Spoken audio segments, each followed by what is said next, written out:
Hello, everybody. Welcome to my session. Good morning if you are in the US, and if you are joining from other parts of the world, then good afternoon or good evening. It's evening here in London. So today I will be talking about metacognitive approaches and constructivist principles empowering the healthcare student. I am a PhD candidate of health science education at Queen Mary University of London, and this is the topic.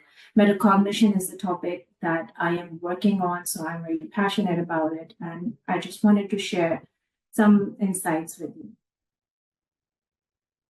So even though the topic seems quite worthy, I'll try to break it down for you. Today, we will be talking about constructivism as a theory of learning, and also the principles of adult learning. And then we will see how metacognition as a framework can help in both online learning as well as physical learning. And in the end, I will be talking about metacognitive strategies that we can use online. Depending upon time, we will see how much detail we can go into. So the constructivist theory was introduced by Kant and Piaget, and they suggested that learning is acquired when new knowledge is connected to and interpreted by prior knowledge. Learning occurs in two ways, either through passive reception or active learning. Neurophysiological studies show that areas of the brain which are involved in the processes of learning and memory are also the ones that undergo neurogenesis when active learning is taking place. Therefore, we can say that the principles of constructivism and active learning can be applied in educational and clinical practice. The principles of adult learning were introduced by M.S. Knowles, and he suggested that adults learn differently from children. And this adult learning theory was built also on the constructivist foundations based on how students actively construct knowledge based on their background, their past and new experiences, collaborations, motivation to learn, and ability to be self-directed in learning. A healthcare student, when we are teaching them, by the time they graduate, we want to develop certain skills in them. First and foremost, we want them to have collaborative skills and social skills to deal in the multidisciplinary healthcare team. The patients and their caregivers, they need to have reasoning skills such as hypothetical deductive, narrative, and deductive skills. They need to have pattern recognition in order to do diagnosis. They need to have self-assessment skills to avoid diagnostic errors, medication errors, and surgical errors, infections. And they also need to have critical thinking skills in order to efficiently apply evidence to their practice and to prevent hindsight bias. All these skills require active construction of knowledge. So I'm going to be asking you now to please log on to menti.com, just break my presentation for a bit, and ask you what is your current professional role in one word. If you are an educator, a clinician, or an instructional designer, we would like to see who are my participants.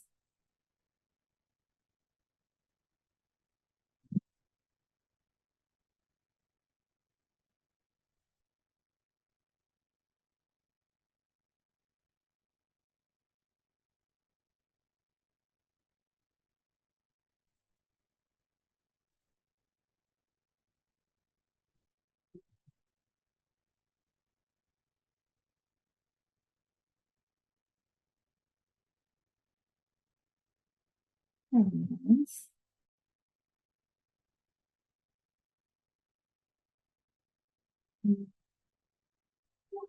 Make the results available.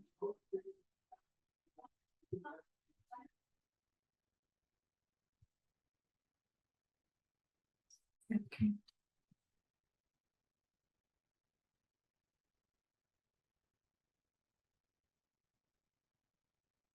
Unable to see the results. Just give me a second.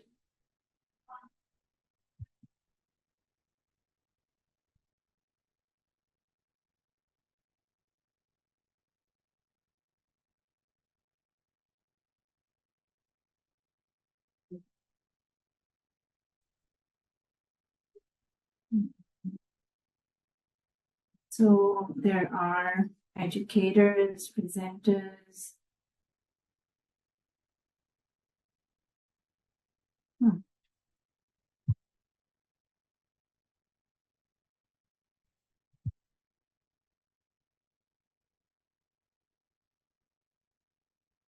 Administrators, planners, program managers, teachers.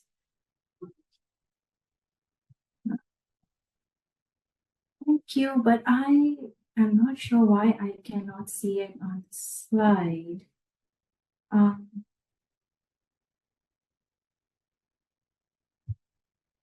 Here we go. Yes. All right. Thank you for your responses. Moving on. So let's talk about metacognition. The term meta means referring to itself, and cognition means. Can you see my slides? Actually, wait, I did not share my slides.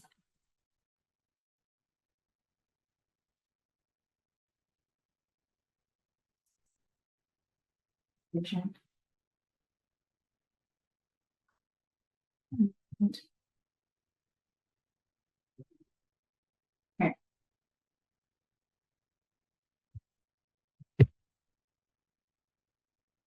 Okay, thank you for telling me. Right. So the word meta means referring to itself or something of its own type, and cognition means related to processes of thinking and reasoning.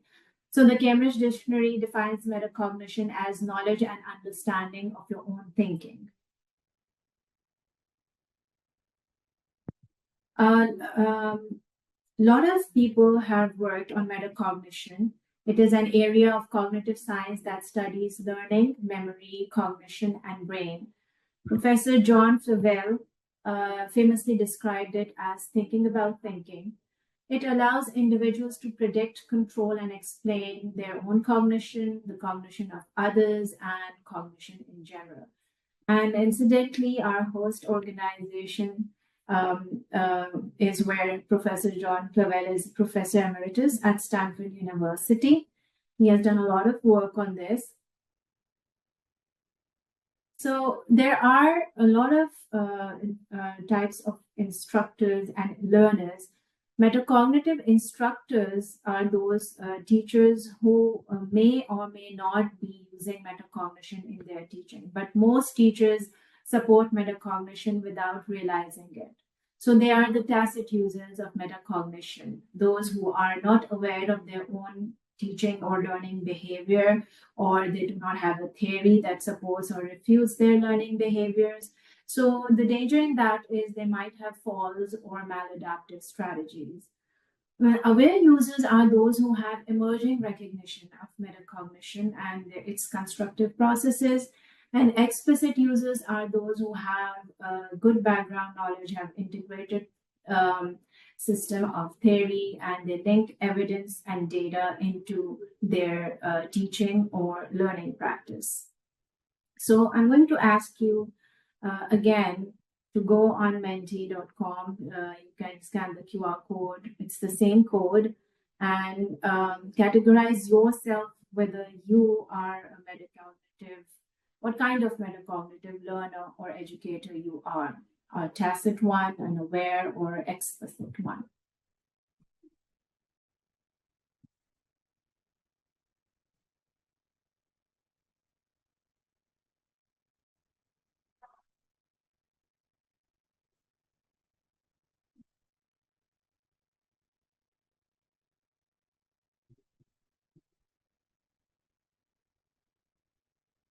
Okay. There are some aware some tacit learners, some explicit. And this is good because a part of being metacognitive is being aware of how you learn, how you function yourself. So being mindful of the way you function as an educator or learner.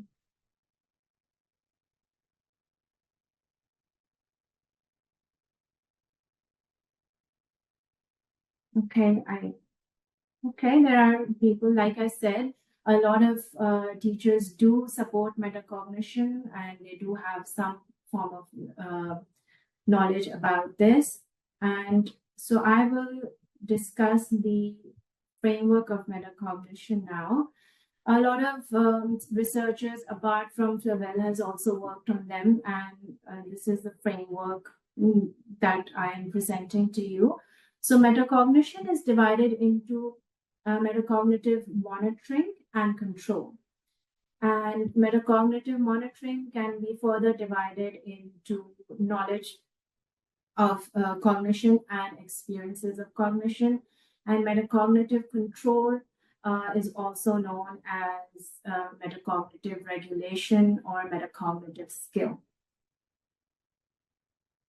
So I'm going to give you an example on the categories of knowledge. Let's suppose you have to design a class or a learning session on explaining hypertension.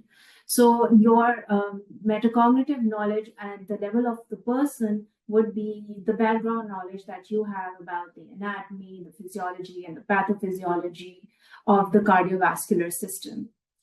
The metacognitive knowledge task would be how you decide to convey this knowledge. So if you want to plan a physical class session or an online session, and how much time you have for that.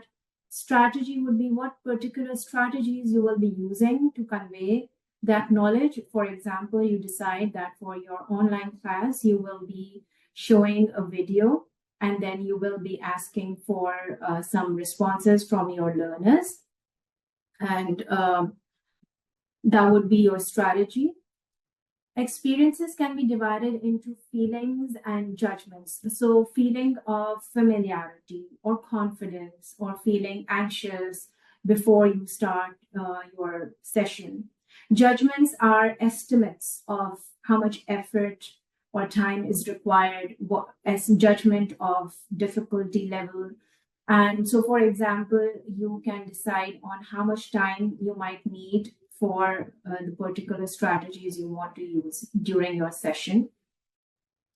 And then comes the metacognitive skills or regulation, which are divided into planning, monitoring, and evaluation. Planning is done before a learning session, monitoring is done during, and evaluation is done after the session. So in terms of our example, let's suppose you plan by sending a study material to your students to do study before they come for the class, and you also share a checklist or rubric with them on how to accurately measure hypertension. Monitoring is done during the class. So for example, during your class, you ask them to type their responses to your question or ask their questions if they have any questions, and monitoring for how much time you are spending on a particular section of your class. Evaluation is done after, so evaluating how it went, what went well, what could have been done better. All of these are feeding into one another, so it's a cyclical process. We cannot separate cognition and metacognition.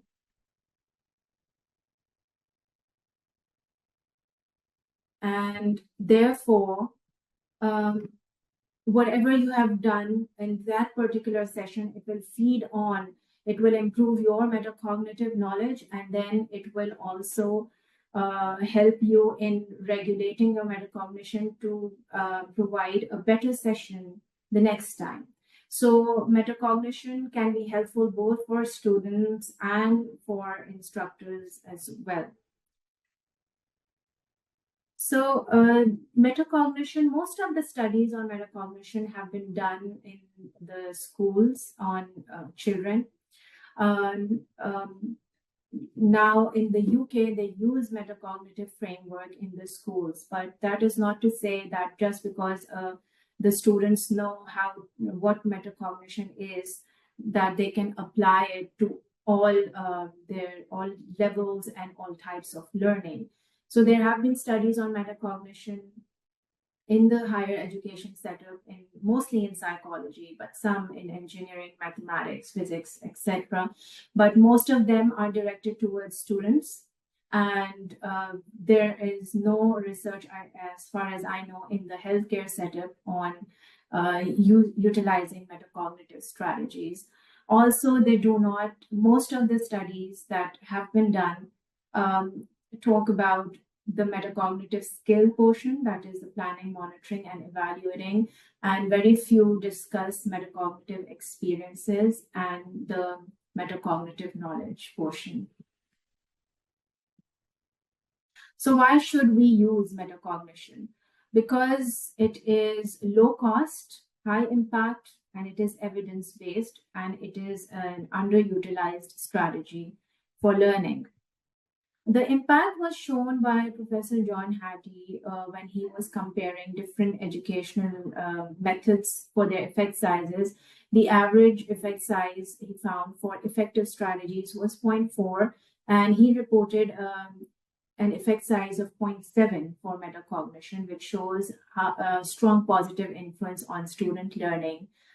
The Education Endowment Foundation also suggests that metacognition adds up to 7 months of extra progress for students. And this is also important for in higher education and our healthcare student, because with the new advent of artificial intelligence, it is necessary that we enhance the critical thinking abilities of the students, because they will be working in an uncertain clinical environment. But one of the most important findings about metacognition is that one doesn't need to be a highly intellectual person to develop metacognition or utilize it to its potential. In fact, there have been studies that show that people with lower intellectual abilities or people who come from a socially disadvantaged background can also apply metacognition effectively for their learning and to transfer what they have learned from one context to the next one, or from a previous task to a new task. So what are some of the approaches that we can use as educators? Well, you can use technology as a cognitive tool and intellectual partner. So whatever tool you are using, for example, Zoom or Microsoft Teams, or the learning management system that your organization uses, familiarize yourself with all the options available to you to utilize it to its full potential for student learning. You should be utilizing the principles of adult learning. The instructor or educator can also do metacognitive modeling, which means because thinking is an implicit process, it's not visible, you can talk about how you as an educator or instructor do problem solving. So think aloud is one technique for metacognition. You can also provide cognitive apprenticeship to your students or learners by giving them guided experiences in metacognition. You can develop cognition and metacognition concurrently. So like I said, it does not exist in isolation. We have to merge both learning and thinking processes and the metacognitive regulation processes and embed them within the course or the learning task.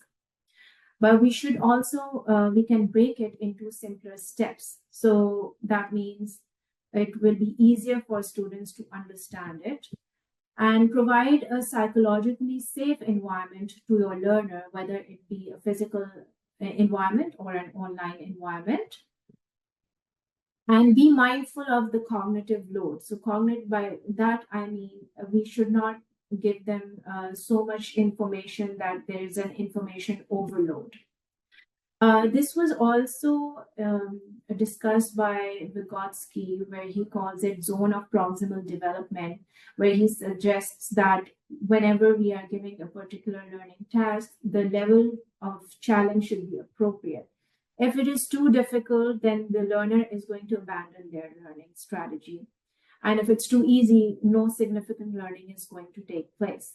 So this metacognitive model that was also shared by the Education Endowment Foundations also suggests the same, that you start with the minimum autonomy of the student and maximum support by the teacher, and you improve it by giving explicit strategies. Then you reduce your guidance, and you reduce your instruction and give maximum autonomy to your student by the end of a structured lesson or plan.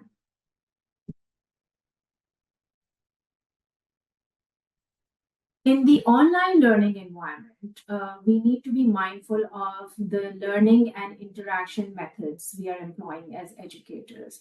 So it should be based and focused on content and process of learning. When we are designing an online course, there is a challenge or danger that the student will feel isolated. They don't know other learners. It can become only unidirectional. So instructor focused, teacher centered, and the assessments that we design can mostly are based on high stakes and grades. So instead, what we can do, we can mix it up with learning performance. So using subjective measures for assessments like student satisfaction, student engagement, and attitudes toward learning. And during the online session, we can make it more interactive, collaborative. And as educators, we can take a role of becoming more motivators and facilitators. So make it more collaborative and two-way instruction. In 2013, Dahlowski also offered us suggestions on 10 learning strategies, some which have been shown to be having higher utility for retention of knowledge, and some with lower utility. So for example, highlighting and using keywords and mnemonics was shown to have lower utility. And he then showed that we can instead use some other strategies to help our students learn.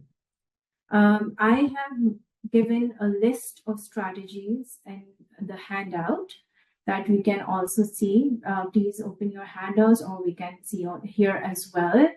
So we can, these strategies can be used in a physical class as well as online class, where we want to make sure that the students can use visual organizers to organize their knowledge. For example, using mind maps, they can compare and contrast knowledge, for example, using Venn diagrams or tables.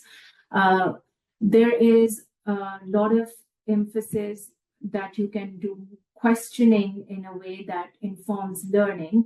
For example, philosophical inquiry, questioning, discussions on it. And there are time management tools, for example, Pomodoro technique, which helps in reducing cognitive load. So working for 25 minutes at a time and then taking 5-minute breaks. Other strategies are, like I said, questioning. So questions can be student generated, questions can be review questions. You can do polls during your classes. Information organizers, like I gave an example of using a checklist for measuring blood pressure accurately. Cornell notes are something that have been shown to help students in retaining whatever they have noted from their classes. Now I'm just skimming through these because these are a lot. We can use remembering aids, but like I said, mnemonics hasn't been found to be very helpful. So you can use retrieval practice, where, for example, you take a break during the class. In 10 minutes, you say, well, quickly write down, that is known as retrieval practice. Write down what you have learned, whatever you have done in these 10 minutes, or hooking information to something relatable. So, for example, you can ask your students to remember their loved one who has hypertension, and then think about what could be the effects of measurement error if they're measuring the blood pressure incorrectly, or what could be the effects of wrong medication on hypertension management. So hook information to something relatable for students so they can remember it. Social annotations is an example, even in Zoom. For example, there is a whiteboard where we can ask the participants to collaborate and work live for any particular task. There should be peer discussions, role plays can be done. Reflection, reflective writing, reflective journaling is something that is mentioned a lot with the term metacognition, but I would just like to clarify that evaluation, reflection might be a part of just one component of metacognition, which is evaluation. However, it has been found to be very effective. Reflecting on how someone learns, what they learned, how they could have done it better, is one way of remembering information. You can involve student feedbacks by 1 minute paper before they leave, muddiest points. Podcasts are good information resources. Videos are also good. You can use videos for your students to observe and report their findings, not only just watch them, but observe for things, or suggest improvements in whatever topic is being taught through the video. And false information also has a lot of role in teaching and learning, by asking students to critically appraise the information that they're getting, look for loopholes, and if there are gaps in the information, try to correct those concepts. So false information, through false information, we can also help our students learn. So I'm going to again ask you to please think about which of these you might be using in your instructions or in your courses. If you do not have the handout, then I can show you on the screen as well.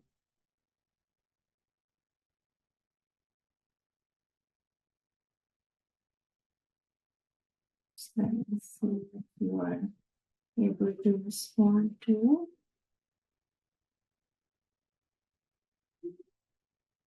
So it's the same code. Okay, started getting the responses. I'll show you the list again of the strategies.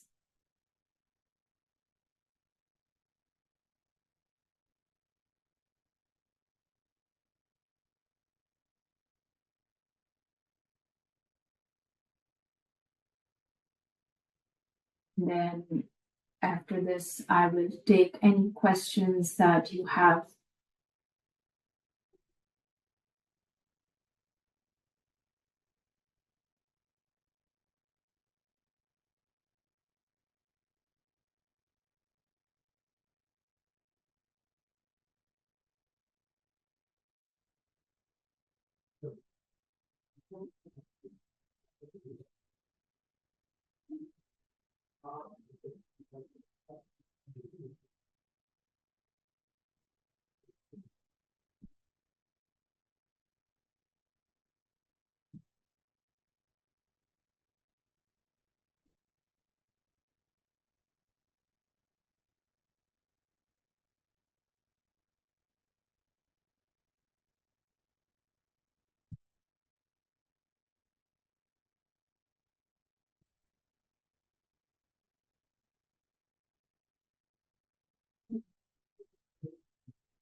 Okay, thank you so much for your responses. I will stop sharing my screen to see if you have any questions for me.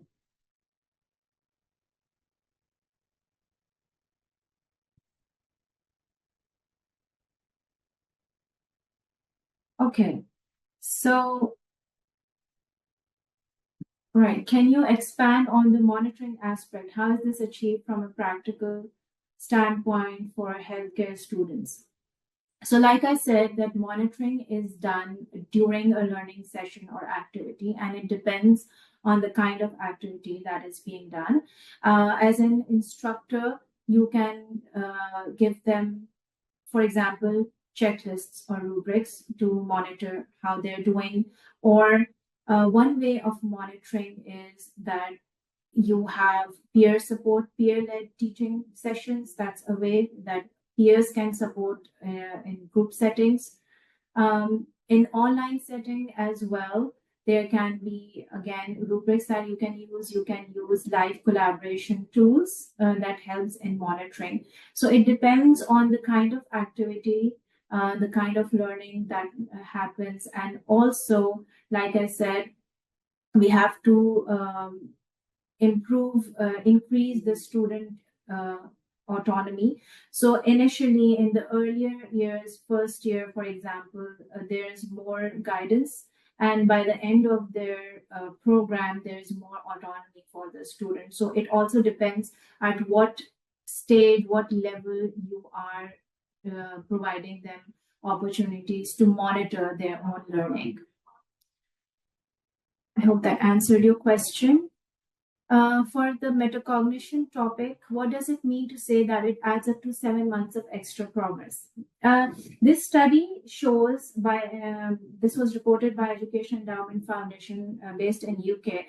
And they said that it shows utilizing metacognitive techniques. This was basically done on school students. Like I said, most of the work on metacognition is being done in the primary and elementary school level. And they found out that students can achieve so much better performance and learning that if they were not using those metacognitive strategies, it would have taken up to 7 months for them to achieve those learning outcomes and goals. But like I said, this has been done on school level, and there is a lack of research on effects of metacognition in the higher education setup. How can educators design online courses that foster metacognitive skills while addressing challenges like isolation or addressing students with intellectual or academic ability? Yes, this is a good question. Like I said, for isolation, to address isolation, we need to have activities that are more collaborative. We can also use feedback as a very helpful mechanism, and you can give them a kind of a checklist or guide on how to give positive feedback to their peers. As instructors, we can give feedback to them, which may be private or which may be visible to all. And for students who need to be supported, they can be given some extra tasks to do, some separate tasks to do, or optional tasks to do, which you can identify for them which optional task you want them to do and get back to you on that. There are many things. I hope if you can go through the strategies, you will get more ideas which you can use. There wasn't enough time for me to categorize it with which strategy we can use for evaluation or monitoring or planning. Next question. In continuing education, where learners often have vast differences in prior knowledge and experience, how can educators use metacognitive strategies to help participants monitor their understanding and adapt their learning approaches effectively? One principle of adult learning is that you give them autonomy in choosing how they learn best. So, for example, you can ask your learner to monitor their learning through a checklist, Or you can ask them to, for example, when they're learning, they can, you know, make a video of themselves learning and then look back at it and identify what they could have done differently, how they could have improved it. That is also a way of looking at, like, you can do self-assessment. It doesn't have to be by someone else. It can be through your peers. It can be a self-assessment. And what else can they do in continuing education? You're saying. Right. So there are many strategies that can be done to monitor, evaluate. Like I said, reflective journaling can be done to evaluate as well. I'll move on to the next question just because of the time constraint. Can you give an example of how you can implement student-generated questions into a curriculum? One way I used it was that I told them that they have to give me, I have done this with my students in their third year and fourth year. So what I did was I told them towards the end of the course, I told them that I gave them topics and I asked in groups, and because the class size was big, so I made them into groups. And I said, you have to make 5 multiple choice questions from your given topic. And then one student had to compile all the questions, and it was with the keys, with the answer keys, and it was then circulated among the whole class, the completed document. And this was, and then I said, I'm going to test you on this, on the paper that you already have, and the answers you also have. And I did that, and of course, it was an activity. It helped them. They knew the answers, but it also helped them at least learn a bit about their topics, and it helped them go through the whole course. And after this, after all of this, I took another assessment, which was graded, which was based on my questions. So this is how student-generated questions can be helpful. This is one example how it can be helpful for them. I think I've covered all the questions.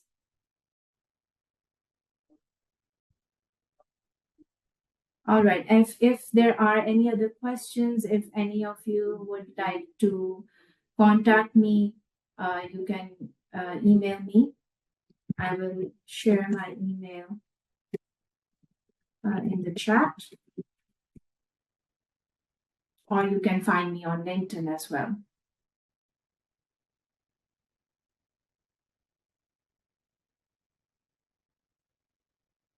And I hope you can use the handout in your